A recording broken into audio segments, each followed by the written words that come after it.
మాట్లాడాల్సిందిగా పీడీఎస్యు రాష్ట్ర అధ్యక్షులు మహేష్ గారిని కోరుతా ఉన్నాం. కామ్రేడ్ మహేష్.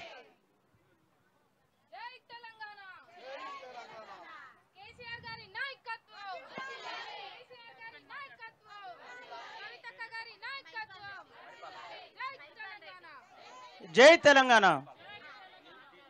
మిత్రులారా, ఉమెన్ రిజర్వేషన్స్ని 33% అమలు చేయాలని, అదేవిధంగా జీవో నెంబర్ 3ని రద్దు చేయాలని ఈరోజు ఈ ధర్నాని నిర్వహిస్తున్నటువంటి కవితక్కకి, అదేవిధంగా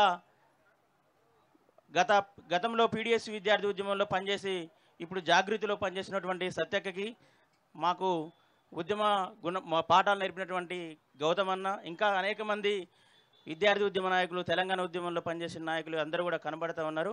వాళ్ళందరికీ, దత్తన్నకి, వాళ్ళందరికీ కూడా పేరు పేరున అభినందనలు, ఉద్యమ నమస్కారాలు.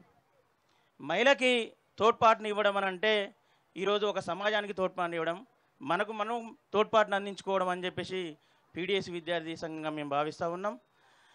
ఈరోజు మార్చి 8. ఈ మార్చి 8కి ఒక చారిత్రాత్మకమైన ఒక చరిత్ర ఉంది.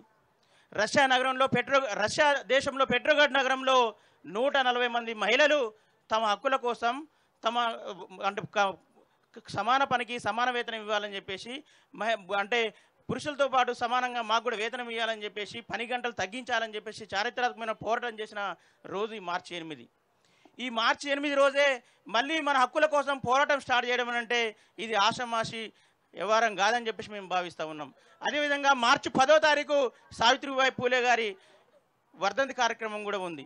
మేము ఎందుకు ఈ విషయాలు చెప్తున్నామనంటే ఇది ఒక చారిత్రాత్మకమైన సందర్భం, దీనికి ఒక నేపథ్యం ఉందని చెప్పేసి, ఈ రోజుకి ఒక నేపథ్యం ఉందని చెప్పేసి మేము భావిస్తూ ఉన్నాం.